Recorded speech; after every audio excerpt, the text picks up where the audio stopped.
Elle concentre à elle seule plus d'un tiers de la population du pays. C'est Nouméa, la capitale, avec ses 94 285 habitants. Avant de parler de ces défis et des enjeux liés à l'urbanisation, la présentation de la commune par Bernard Lassous.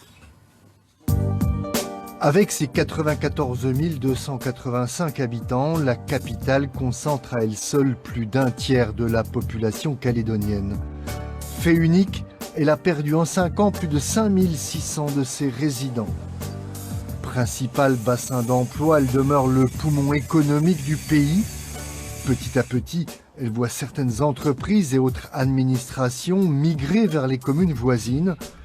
La mise en service du néobus est censée rapprocher les quartiers nord du centre-ville. La partition nord-sud demeure pourtant bien réelle, avec ses frontières qu'aucune promesse électorale n'est parvenue à supprimer. À chaque élection municipale, les électeurs des quartiers nord sont aussi les cibles des slogans de campagne. Le vote populaire comme un atout décisif. Mais ils nous promènent beaucoup de choses aussi, les élus. C'est bof. Moi, je n'ai jamais voté, moi. Un électorat volontiers désabusé, à la mesure de la marge dans laquelle ils se sentent enfermés. Nous sommes abandonnés. Est-ce que c'est le même cas dans les autres quartiers nord?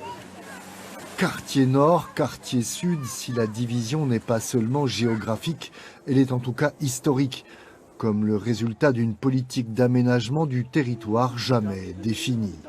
C'est des cités dortoirs à l'intérieur de la ville. C'est ça la difficulté des quartiers nord, c'est que c'était des aménagements pour pouvoir accueillir des gens qui viennent travailler.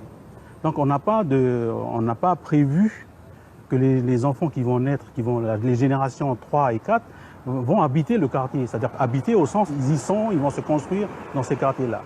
On a négligé ça. On a répondu à la question du logement. On n'a pas répondu à la question de la vie à l'intérieur de ces logements-là, la vie sociale.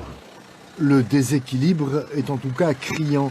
Ainsi, entre nord et sud, le taux de chômage y est 2,5 fois supérieur.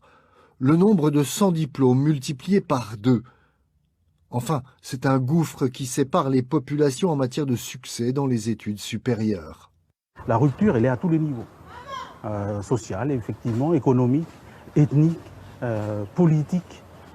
Tous ces clivages-là renforcent le sentiment de division à l'intérieur d'une même entité que la ville. Et de malaise, comme dans cette cité Pierre Lanquette, défigurée par les incivilités et qui semble toujours entre 2 programmes de rénovation. C'est plus habité, donc il reste 3 ou 4 familles encore dedans. Cité où les résidents sont à la fois otages et victimes des agissements d'une minorité. Les activités illicites sont au milieu là. Donc il y en a un qui est là-bas. Tu vois où il y a les poubelles. À l'époque, il y avait un kiosque. Ils ont détruit le kiosque et c'est resté comme ça. La SIC a enlevé le kiosque. Mais le soir, tu as des gens qui viennent d'ailleurs ou dans les squats. Ils viennent faire leur kava nakama ici. Avec cette impression de n'être entendu par personne, pouvoir public, bailleur social, reste sourd à tous les appels. C'est un quartier abandonné. C'est pour ça que je dis la cité Pierre Lanquette est devenue une cité de non-droit, quoi. Débrouillez-vous avec vos problèmes, débrouillez-vous avec vos misères. Nous, on va ailleurs et puis gérez vous-même vos problèmes. Pourtant, impossible de nier les investissements réalisés pour désenclaver ces quartiers. Reste à changer l'image qui colle à la peau de certains lieux. À Rivière-Salée, il y a aussi des commerçants satisfaits. C'est pas mal famé du tout, je veux dire, il y a de la vie ici, il y a des familles, il y a des gens qui vivent partout. Moi je vis pas ici, mais je suis là tous les jours, je ne me fais pas attaquer dans mon magasin, tout est très bien, sain et sauf, on a des vigiles. Reste qu'en termes de loisirs et d'aménagement public, c'est à Sainte-Marie que la municipalité a souhaité réaliser à grands frais ce parc urbain de 3 hectares pour un coût total d'1,5 milliard de francs.